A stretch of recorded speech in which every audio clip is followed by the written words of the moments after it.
আমার সঙ্গে কুণাল ঘোষও ছিল। আমরা দুজনে মিলে আজ থেকে 12 দিন আগে, রাদার 15 days বিফোর,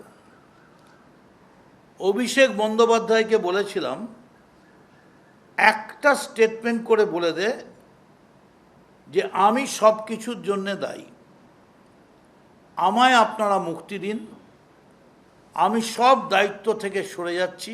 তার উত্তরে অভিষেক আমাদের বললেন যে আমি যে ছেড়ে দেবো তার বদলে আমায় কি দেবে।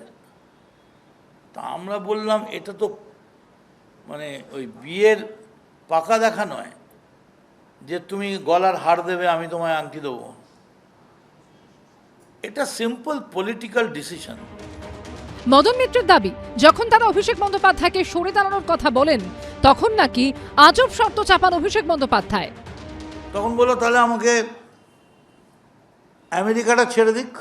আমেরিকা ছাড়বে তো কোর্ট, আর আমেরিকা গিয়ে কেউ যদি না ফেরে তখন কি হবে। তাহলে একটা কাজ করুক, আমি যা যা বলবো সেই কন্ডিশনগুলো ফুলফিল করুক। এমন মনে হচ্ছে বোধহয় আলেকজান্ডার পুরুষ সঙ্গে কথা বলছে। আমি অবাক হয়ে গেলাম। আমি ওকে বুঝিয়ে বললাম, जो जीता ওই সিকান্দার, বিজেপি জিতে গেছে, তুমি পদত্যাগ করো। উনি বলছেন আমি পদত্যাগ করতে রাজি আছি, এক্ষুনি পদত্যাগ করব, চলে আসুন আপনারা। কি করে ফিরবে? আপনি যদি নাটকের চূড়ান্ত মুহূর্তটা আপনি ভিলেনের মতো হিরোর জায়গায় নিজেকে প্লেস করে নিজে পছন্দ করেন, তাহলে তো হতে পারে না।